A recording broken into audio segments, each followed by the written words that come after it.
तो आज हम बात करने वाले हैं राहुल गांधी के पॉलिटिकल सफर की। वो भारतीय राजनीति का एक ऐसा चेहरा है जिनका करियर बड़े उतार चढ़ावों से भरा रहा है। चलिए इसे जरा और करीब से समझते हैं। उनके राजनीतिक जीवन की उथल-पुथल को समझने के लिए जरा हाल के कुछ सालों को ही देख लेते हैं। मार्च 2023 में उन्हें संसद से अयोग्य घोषित कर दिया गया, लेकिन कुछ ही महीनों बाद अगस्त 2023 में सुप्रीम कोर्ट ने उनकी सदस्यता वापस बहाल कर दी और इसके ठीक बाद 2024 में उन्होंने एक बहुत बड़ी देशव्यापी यात्रा की अगुवाई की। तो सवाल यही उठता है ना, कि आखिर उनके सफर में इतने नाटकीय मोड़ क्यों आए? देखिए, आज वो जहां हैं उसे समझने के लिए हमें थोड़ा पीछे जाना होगा, उनकी जड़ों तक, उस विरासत तक जिसमें वो पैदा हुए थे। राहुल गांधी की कहानी सिर्फ उनकी अपनी कहानी नहीं है, ये भारत के इतिहास में बहुत गहराई से जुड़े उनके परिवार की कहानी भी है। ये एक ऐसी विरासत है जो उन्हें राजनीति में मिली और यही उनके सफर को इतना खास और चुनौतीपूर्ण बनाती है। जब हम नेहरू गांधी परिवार की बात करते हैं तो ये नाम भारतीय राजनीति का कह सकते हैं एक तरह से पर्याय बन चुका है। इस परिवार ने देश को 3 प्रधानमंत्री दिए हैं, जिसने राहुल गांधी के करियर के लिए एक बहुत ही अलग और मुश्किल बैकग्राउंड तैयार किया है।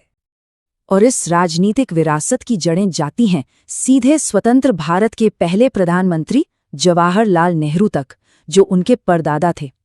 ये सिर्फ एक पारिवारिक रिश्ता नहीं, बल्कि देश की नींव से जुड़ा एक बहुत बड़ा नाम है।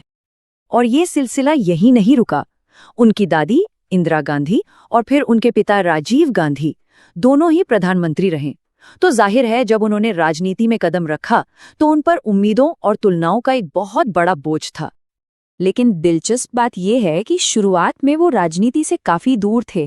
पहले विदेश में पढ़ाई की, एक कंसल्टिंग फर्म में काम भी किया और फिर 2004 में उन्होंने एक निर्णायक कदम उठाया जब वो अमेठी से सांसद चुने गए। तो चलिए अब देखते हैं कि राजनीति में आने के बाद कांग्रेस पार्टी के संगठन में उनका सफर कैसा रहा। पार्टी के अंदर उनका कद धीरे धीरे लेकिन लगातार बढ़ता गया।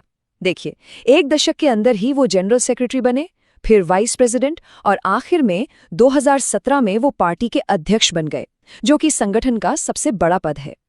लेकिन अध्यक्ष के तौर पर उनका सफर कह सकते हैं कांटों भरा था और बहुत जल्द ही उन्हें एक ऐसी राजनीतिक परीक्षा का सामना करना पड़ा जिसने उनके लीडरशिप पर सीधे सीधे सवाल खड़े कर दिए। और वो परीक्षा थी 2019 का आम चुनाव। ये चुनाव कांग्रेस पार्टी और खुद उनके लिए एक बहुत बड़ा झटका साबित हुआ और इस करारी हार की नैतिक जिम्मेदारी लेते हुए उन्होंने पार्टी अध्यक्ष के पद से इस्तीफा दे दिया। इस हार के बाद तो जैसे उन पर सवालों की बौछार हो गई। उनकी नेतृत्व, उनकी रणनीतियों, सब पर सवाल उठे। और ये सवाल सिर्फ विरोधियों ने नहीं उठाए, बल्कि पार्टी के अंदर से भी आलोचना की आवाजें आने लगी। ऊपर से कानूनी मुश्किलें उनकी मुसीबतों को और बढ़ा रही थी। तो इन सब झटकों के बाद ऐसा लगा कि उन्होंने अपनी राजनीति का तरीका बदलने का फैसला किया, एक नया अप्रोच अपनाया। और इसी नए अप्रोच का सबसे बड़ा उदाहरण थी उनकी भारत जोड़ो न्याय यात्रा। अब ये सिर्फ कोई मार्च नहीं था, ये एक बहुत बड़ी कोशिश थी जमीनी स्तर पर लोगों से फिर से कनेक्ट करने की और पार्टी कार्यकर्ताओं में एक नई जान फूंकने की।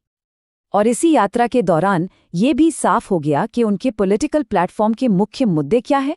उन्होंने लगातार सामाजिक न्याय, आर्थिक असमानता, बेरोजगारी और किसानों के हक जैसे मुद्दों पर जोर दिया। तो क्या इस नई रणनीति का कोई असर हुआ? 2024 के चुनावों के नतीजे कुछ तो यही इशारा करते हैं। उन्होंने 2 सीटों रायबरेली और वायनाड से जीत हासिल की, जिसने एक बड़े राष्ट्रीय नेता के तौर पर उनकी पोजीशन को फिर से मजबूत कर दिया।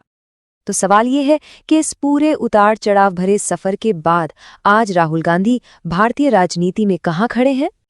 अगर उनके करियर को देखें तो ये टेबल उसे बहुत अच्छे से समझाती है।